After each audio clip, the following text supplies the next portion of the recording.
Всем доброго времени суток! Вы на канале Knit Solo, это канал о вязании. Меня зовут Валентина. Сегодня вместе с вами я буду вязать вот такой интересный двухцветный узор. Для вязания такого узора используются простые лицевые петли, а также лицевые петли, которые провязываются в петлю предыдущего ряда. Для симметрии полотна я набрала нечетное количество петель.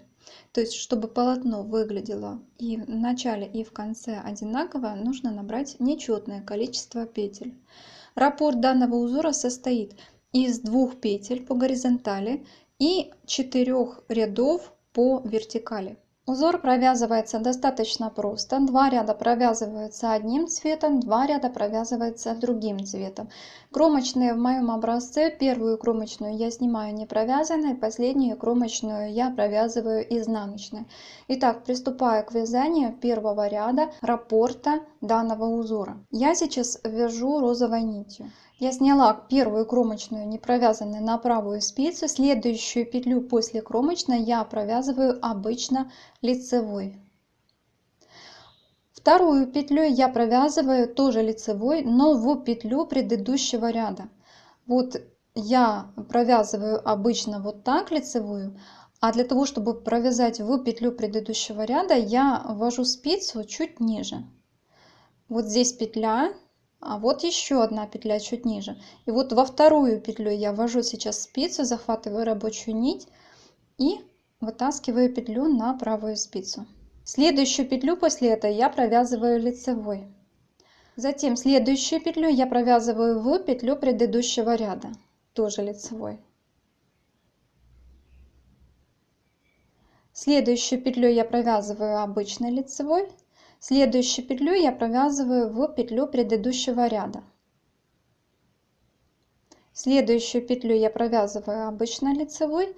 Следующую петлю в петлю предыдущего ряда. И таким образом я вяжу до конца ряда, чередуя одна лицевая в петлю предыдущего ряда. Я провязала первый ряд раппорта данного узора, это был лицевой ряд. Сейчас я поворачиваю работу на обратную сторону. Сейчас я буду вязать второй ряд раппорта, это будет изнаночный ряд, и в изнаночном ряду все петли я провяжу лицевыми.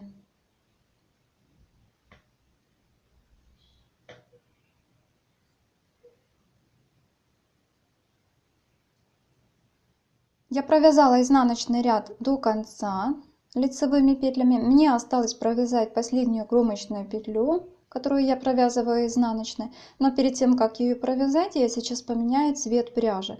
И посмотрите, как я буду это делать. Значит, текущий моточек пряжи, текущую нить я располагаю поверх этой петли. Вот так. Затем беру в работу голубую нить, провязываю сейчас последнюю кромочную петлю изнаночной петлей.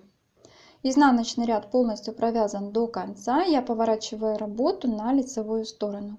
Я повернула работу на лицевую сторону, и сейчас я буду вязать третий ряд раппорта данного узора. И обратите внимание, как я буду провязывать сейчас первую петлю. Это будет лицевая сторона. С лицевой стороны здесь провязываются как лицевые петли, так и лицевые петли в петлю предыдущего ряда.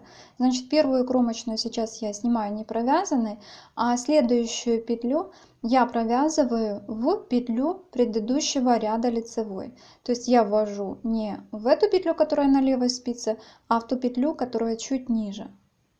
Вот сюда правую спицу, захватываю рабочую нить и формирую петлю на правую спицу. Следующую петлю я провязываю обычной лицевой. Следующую петлю я провязываю в петлю предыдущего ряда.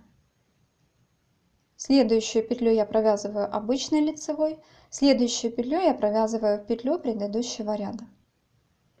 Значит, когда я вязала розовой нитью, то первую петлю я провязывала обычной лицевой. А сейчас с лицевой стороны, когда я вяжу голубой нитью, я первую петлю после кромочной провязала лицевой в петлю предыдущего ряда.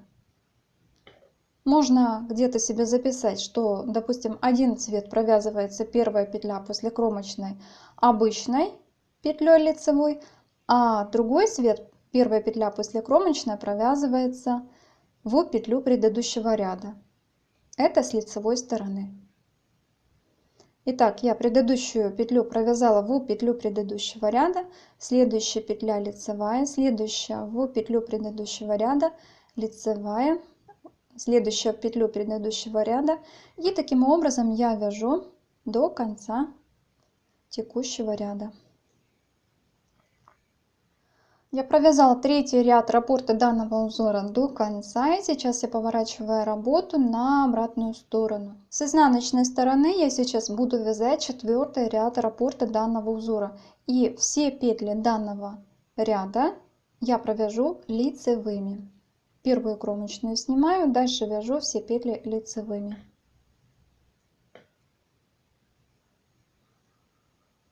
Четвертый ряд раппорта данного узора я провязала до конца. Мне осталось провязать последнюю петлю, это кромочная.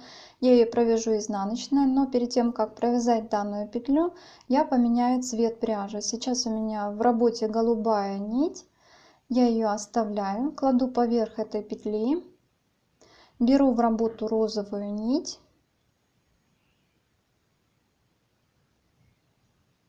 И провязываю последнюю кромочную изнаночной.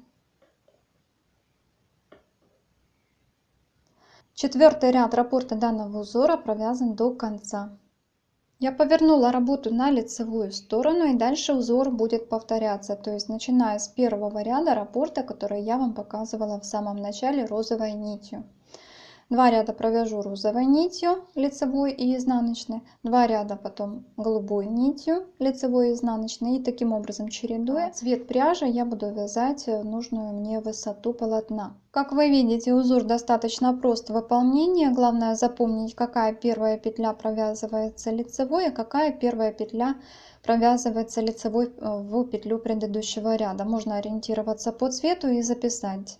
Как я уже сказала, розовой нитью я вязала лицевую просто обычной лицевой, а голубой нитью первую петлю после кромочной я вязала лицевой в петлю предыдущего ряда. Я связала еще один образец, но одним уже цветом, это тот же узор. Выглядит вот так он с лицевой стороны. А вот таким образом он выглядит с изнаночной стороны. Тоже достаточно интересно, и во многих изделиях его можно применить. А на сегодня у меня все. Я вам желаю всем всего хорошего.